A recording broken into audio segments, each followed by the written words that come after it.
Hi, I'm Daniel. I'm DK. And you're watching Gear65, the weekly gadget review show. This week we are taking a look at the highly anticipated Sony Ericsson Satio. This is the Sony Ericsson Satio. It's among one of those highly anticipated Sony Ericsson phones. Right, it's formerly called the Idol. The Idol, or Idol, okay. It's good that they changed the name. Satio sounds nicer. Okay, Idol, Satio. In the end, it's like, okay, it's another funny name. Alright, but anyway, let's take a look at the Satio. As all devices, phones that we play on Gear65, we're going to go through the hardware and take a look at the design. Right. So, from the front immediately you can see the display, right?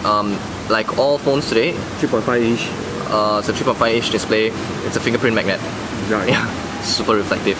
Right, 640 by 360 pixels. It's a very interesting resolution. Yeah, we haven't seen this on mobile phones today, smartphones today, right? And it's a wide screen, 16 by 9 apparently. So that's another new thing when it comes to phones. Front-facing camera right over here, okay.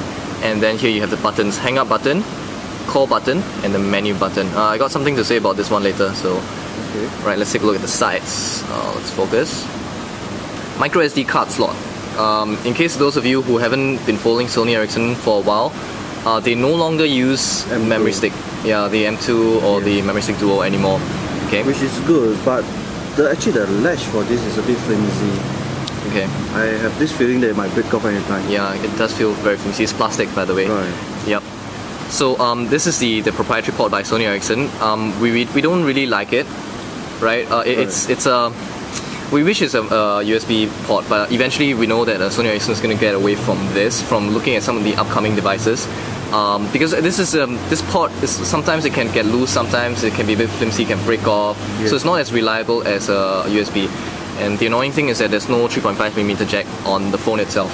Right. Yeah, and everything, data, charging, even your headphones, they all come from this annoying port. Yep. Right.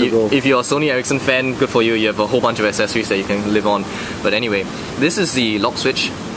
It's the same as the N97. Yep. So basically, you switch this and you turn on, switch this and you turn off. I have a feeling, right, that this is not a Sony Ericsson thing. This is a Series 60 thing, because every Series 60 device, version 5 device we played with so far has this switch. What about the Samsung? Even the Samsung, whatever. Okay. Yes. So. Yeah, we'll talk about Series 60 later. Right, so let's take a look at the top. The power switch, and I believe this should be the loudspeaker. Right, the power switch is literally to switch off, shut off the phone. This is not the standby button. Using this button will not stand by the phone. You can use this to change the profile though. Yep. Okay, you have the, let's kind of flip it around, camera zoom. Okay, you see the labels here, there's Wi-Fi and GPS on this phone. This is the display camera preview button and the camera video photo button, the camera shutter. So click once. It's a full range, the full skip camera button basically. Yes. Alright. Okay, and then let's take a look at the back. So here you have what makes the Satio so cool: the 12.1 megapixels camera. Yep, and with a xenon flash. So that is pretty cool. Of course, like all camera phones, there is no optical zoom, but there is autofocus. So that is the design of the phone itself. One thing we want to point out with this particular phone's design, right, is that because of the camera, right, the weight, right, is heavier on the top. It's top heavy rather than on the bottom. So sometimes when you hold it, depending on you, right. Personally, I find it a little bit uncomfortable that it is not evenly weighted. Like it's a lot heavier on the top than the bottom. Yeah, I don't have any problem. But DK doesn't have a problem, so really it's up to you. But we just thought we want to highlight that. But then this phone actually looks heavy, but it's not heavy. Yeah, it looks heavy, but it's not that heavy. Yeah, so that's every time somebody pick it up, it's so light. Yeah, it looks very metal, but actually it's kind of light. I think it's plastic. Yeah. Let's talk about the software right now. So this phone actually uses Series 60, right? I think this is the first Sony Ericsson that uses Symbian. Yes. And this is among one of the first few phones after the Sony Ericsson P1. The Sony Ericsson P1 was running on Symbian, running on a software called UIQ. Okay. Then after that, several months ago, Nokia bought UIQ. Nokia bought Symbian. Right? So UIQ kind of lost its business and they closed down. So now they've gone to S60, which you find on the Samsung i8 910 HD, as well as the newer range of touchscreen Nokia phones. Alright, so this is they've completely customized and replaced the user interface. the front menu. So you can see right here from the screen, you have a shortcut to the MP3 player. It goes to sleep very fast. Right? You have a search button, an SMS button. Alright, this button is really confusing. The first time I saw this, I thought this button was the menu button, but this, what it actually does is it's actually the dial pad.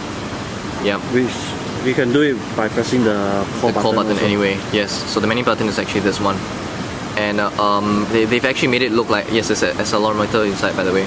So yeah, as you can see, the icons and all that looks very much like all at the N97. But the icons are Sony Ericsson. The menu is N97. So let's take a look at something. Say for example, organizer. I want to show you something, right? This is something that we found lacking in the S60 version 5 when we first played with the Nokia N97, and we are surprised that Sony Ericsson has not done anything to change this. Now, all modern day touchscreen phones today, you know that they have this thing called a kinetic scroll. Right? So you basically touch the middle, you scroll, you can just do that, right? But you can't do that. As you can see, when I'm doing this, I'm actually pushing the buttons. I think it's the Symbian S60 problem. Yeah, so as you have to use this tiny little scroll bar at the side, which we find a little bit annoying. Yeah, a little bit small. Yeah, but if you really love this phone, you'll get used to it, no problem. Yes, so the software is pretty much almost identical except the homepage. The homepage, actually all the Symbian S60 phones, right, they have different homepage. Yes, correct. Right. So what is good about this is that you can actually slide to get to another. Oh, that's the reference we had just now. Okay. So this is the activity page. Yes. Or you can actually tap on the top to get to the page you want. Yep. So that's kind of pretty cool actually. So here you have your favorites for your friends. You have your bookmarks, right? So the main screen. I mean, yeah, this is actually really cool. It's a bit like what you actually find on what do you call it? Android to a certain extent. Except it's not very customizable, but you get as quick access to these things very quickly from the home screen, and that is what is unique about Sony Ericsson software. So you can see this is a music player right here. They've actually put in their standard Walkman-like software, so that's pretty cool. You see, this is the strange thing, right? The Sony Ericsson custom software has the kinetic scroll. But the main menu... The main menus don't. The main menus are the normal scroll bar thing. So you see, here's a play. Over here you can take a look at the very PlayStation-like menus. Alright. So these are the Sony Ericsson custom software available. So take a look at the most important thing, the camera. Yes, let's take a look at the camera right now. So just hit this button right here. And then there you go. Sony Ericsson is usually very good with making cameras. Yes. So in terms of the software, that's the most important thing. It's a 12.1 megapixel. It's 12.1 megapixel. So actually, what do you think of the camera? Actually, does it take the camera is very good actually. So you can zoom in. Except for the zoom. Yeah, but even the zoom. I mean, you take a look at this. This is zoomed in, right? Because of the fact that the camera is such a high resolution, 12.1 megapixels. When you zoom in, they don't pixelate as much as you would expect it to. Yeah. Right? But normally for this kind of camera, I prefer to do without digital zoom. So you can see the autofocus. I mean, look, this is actually pretty impressive. Yeah. So of course, there's a whole lot of settings available for a phone like this. It's basically a camera phone. Yeah. So you have flash. Camera with phone. Yeah, it's basically a camera with phone. Smile detectors. Right. You have the exposure settings. You can actually set to auto mode, like literally, everything automatic, right? Yeah, so it's a very good camera actually.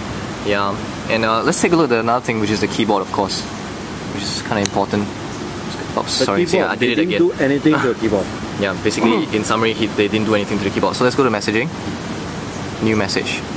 All right, and this is the S60 proprietary keyboard. So if you touch this, it will change into a completely different keyboard itself.